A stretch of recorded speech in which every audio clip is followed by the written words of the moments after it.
Padre nuestro, tú que estás en los que aman la verdad. Que el Señor les bendiga, amados hermanos y hermanas. En este momento vamos a hacer una pequeña meditación en la palabra del Señor, que la encontramos en Mateo 6, de los versículos 9 al 13. No sin antes pedirle a Él, en el nombre de Jesús, que nos revele su palabra, que nos dé entendimiento y que sobre todo nos ayude a poner en práctica su palabra, que es lo más importante. La Biblia en Mateo 6, del 9 al 13, nos habla sobre el Padre Nuestro y dice así: Vosotros pues oraréis así: Padre nuestro que estás en los cielos, santificado sea tu nombre. Venga tu reino, hágase tu voluntad como en el cielo, así también en la tierra. El pan nuestro de cada día, dánoslo hoy, y perdónanos nuestras deudas, como también nosotros perdonamos a nuestros deudores. Y no nos metas en tentación, mas líbranos del mal, porque tuyo es el reino y el poder y la gloria por todos los siglos. Amén. Sí llama un poco la atención el hecho de que los discípulos le dijeran a Jesús: Jesús, enséñanos a orar, ya que la oración para ellos no era nada desconocido. Recordemos que ellos tenían el Antiguo Testamento, donde hay muchas oraciones, y sobre todo en la época tenían las oraciones de los fariseos, de los rabinos. Sin embargo, ellos dicen: Señor Jesús, enséñanos a orar. Seguramente porque se daban cuenta que aquellas oraciones no hacían el efecto deseado o no llenaban de tal manera la vida como lo hacía Jesús, pues a Jesús ya lo habían visto orar y seguramente veían una gran diferencia entre la oración que hacía nuestro Señor Jesús con las oraciones de los fariseos o rabinos de aquella época. Y es así como el Señor Jesús les enseña y le dice: cuando vosotros quieran orar, oren de esta manera. Y es como lo acabamos de leer en Mateo 6, del 9 al 13. Ahora vamos a analizar un poquito la oración. Empieza así: Padre nuestro que estás en los cielos. Gracias a nuestro Señor Jesús, nosotros podemos llamar al Dios creador de los cielos y la tierra de esta manera: Padre nuestro. Podemos acercarnos al Padre confiadamente, como quien se acerca a un Padre amoroso. Dice Hebreos 4:16: Acerquémonos pues confiadamente al trono de la gracia, para alcanzar misericordia y hallar gracia para el oportuno socorro. Gracias a nuestro Señor Jesucristo, nosotros hoy podemos decir que somos hijos de Dios. Pues a todos los que le recibieron, a los que creen en su nombre, les dio potestad de ser hechos hijos de Dios. Empezamos con la primera bendición, con el primer privilegio de poder orar a un Padre. Luego dice: santificado sea tu nombre. Es decir, que en nuestra oración tenemos que ir, además, como hijos, seguros de que somos hijos, con una actitud de alabanza a un Dios santo. Santo. Santo es apartado para el Señor. Nosotros somos personas, pueblo apartado del mal, para vivir junto a un Dios que es santo. Dice primera de Pedro 1:15: como aquel que os llamó es santo, sed también vosotros santos en toda vuestra manera de vivir. No vamos a profundizar en este asunto porque mucho se dice hoy en día que el hombre no puede ser santo. Sin embargo, la Biblia dice que debemos ser santos en toda nuestra manera de vivir. Y con eso nos quedamos, con lo que dice Dios, mas no con lo que dice el hombre. Continuando el análisis del Padre Nuestro, que es la oración que Jesús enseñó, dice: venga tu reino, hágase tu voluntad como en el cielo, así también en la tierra. Hermanos y hermanas, nosotros nos estamos comprometiendo con el Señor al pedirle que venga su reino a nuestras vidas, porque su reino obviamente viene con el rey. Entonces, la frasecita que sigue dice: hágase tu voluntad, hágase la voluntad del rey, así como en el cielo, también en la tierra y en mi corazón. Entonces, ¿qué es lo que tenemos que hacer nosotros? Obedecer al Señor. decirle a Dios en nuestra oración que estamos dispuestos a hacer la voluntad de Él, que estamos dispuestos a que venga su reino a nuestras vidas y que nosotros estamos dispuestos a hacer su voluntad.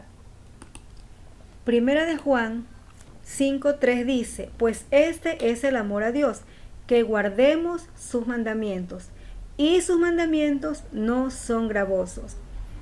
Digamos con toda confianza, venga tu reino, hágase tu voluntad, pues tu voluntad, Señor amado, es bueno para mi vida, no es gravoso, porque los pensamientos del Señor no son de mal, sino de bien para nosotros.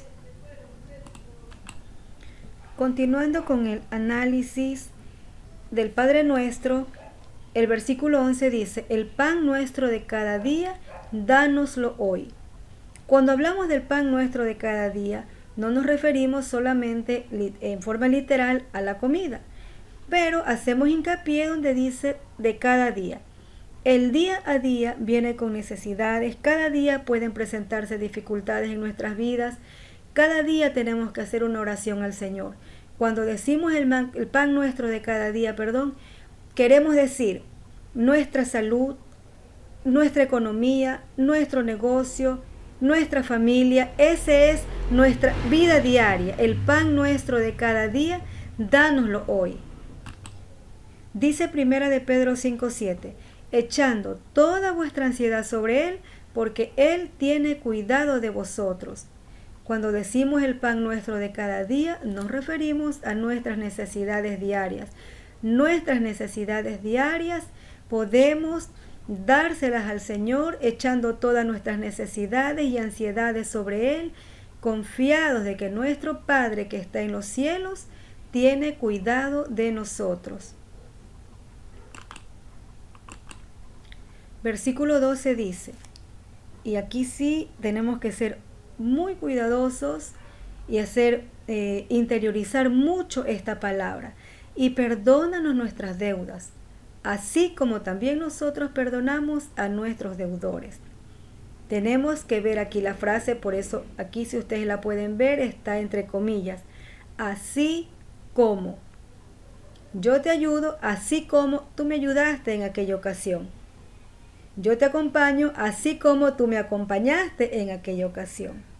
Señor, perdona mis pecados, perdona mis ofensas, así como yo perdoné a los que me ofendieron. Dice la Biblia en Mateo 6, porque si perdonan a los hombres sus ofensas, los perdonará también a ustedes su Padre Celestial.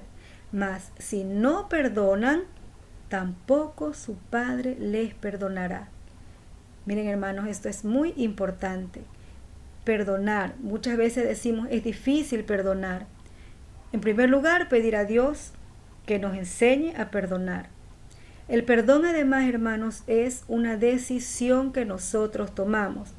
Cuando decidimos dejar de vivir amargado por lo que nos hicieron, cuando decidimos que eso quedó en el pasado, cuando decidimos obedecer al Señor y perdonar. Perdonar, siempre se nos ha dicho, perdonar es olvidar.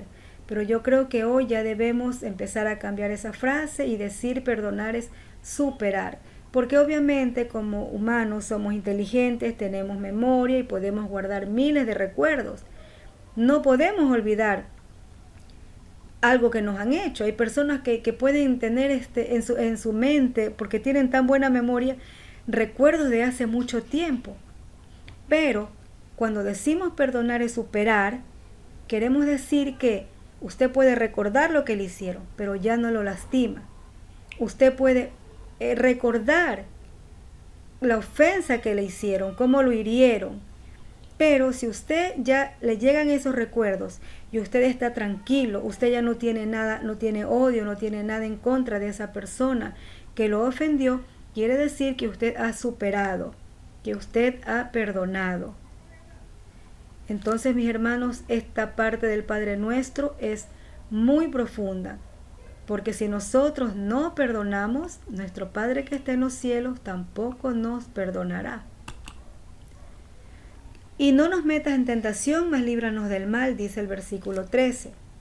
Hay otras versiones que dicen, y no nos dejes caer en tentación, mas líbranos del mal. En otra versión no dice líbranos del mal, pero dice líbranos del maligno.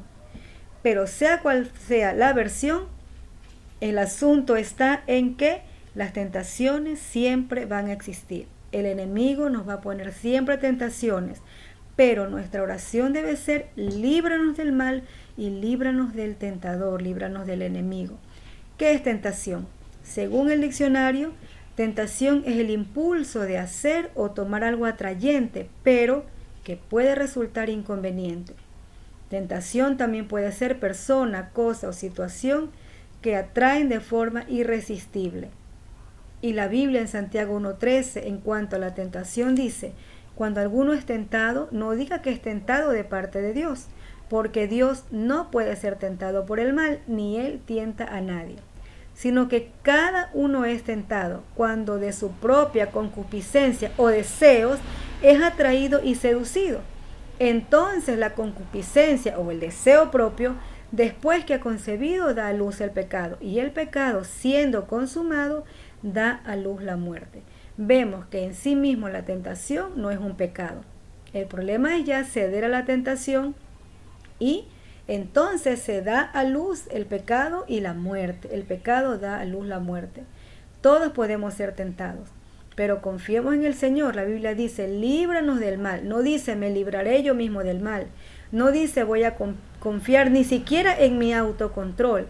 El Señor Jesús nos enseña que es a Dios a quien debemos pedir que nos libre del mal.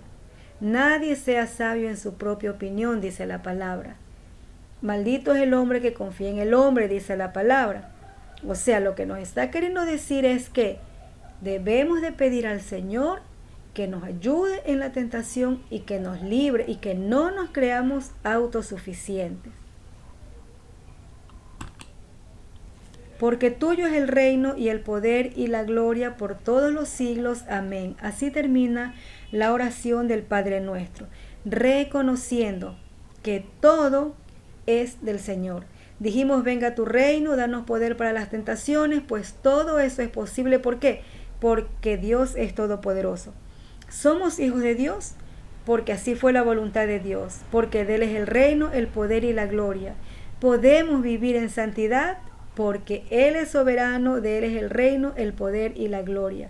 Nuestras necesidades diarias serán suplidas, el pan nuestro de cada día llegará a nuestras vidas, porque Él es Dios, de Él es el reino, el poder y la gloria. El perdón es posible porque Él es Dios. Podemos vencer la tentación y ser librados del enemigo, porque de nuestro Padre es el reino, el poder y la gloria. Porque ni una hojita del árbol se mueve, sino es por el poder de nuestro Dios. En conclusión, ¿qué podemos decir? Que Dios desea una oración sencilla y sincera, no como la de aquel fariseo que oró creyendo que él hacía todo bien y que él era casi un ser perfecto. La oración que escuchó el Señor fue más bien la del publicano. Eso lo pueden revisar luego ustedes en Lucas 18. Desea una oración que exprese las inquietudes de nuestro ser. También luego podrán revisar 1 de Pedro 5:7. Una oración que reconozca el poder de Dios. Una oración que reconozca la necesidad de su intervención en nuestra vida. La oración del Padre Nuestro es una oración sencilla que encierra todos estos puntos que estamos viendo aquí en conclusión. Es la oración que necesitaban aprender los discípulos, porque como dijimos al principio en la introducción, ellos se dieron cuenta que la oración que hacía Jesús era mucho más efectiva y que algo había en las oraciones que hacía nuestro Señor que contrastaba las oraciones de los religiosos de aquella época. Que el Señor nos enseñe y nos ayude a orar de esta manera, con oraciones sencillas, sinceras, donde nosotros, al igual que Ana, derramemos nuestra alma y nuestro espíritu ante nuestro Padre. Una oración que al reconocer el poder de Dios nos dé la fe necesaria para saber que Él contestará todo cuanto le pidamos al Padre en el nombre de Jesús. Una oración donde nosotros reconozcamos que sin Él nada somos en este mundo.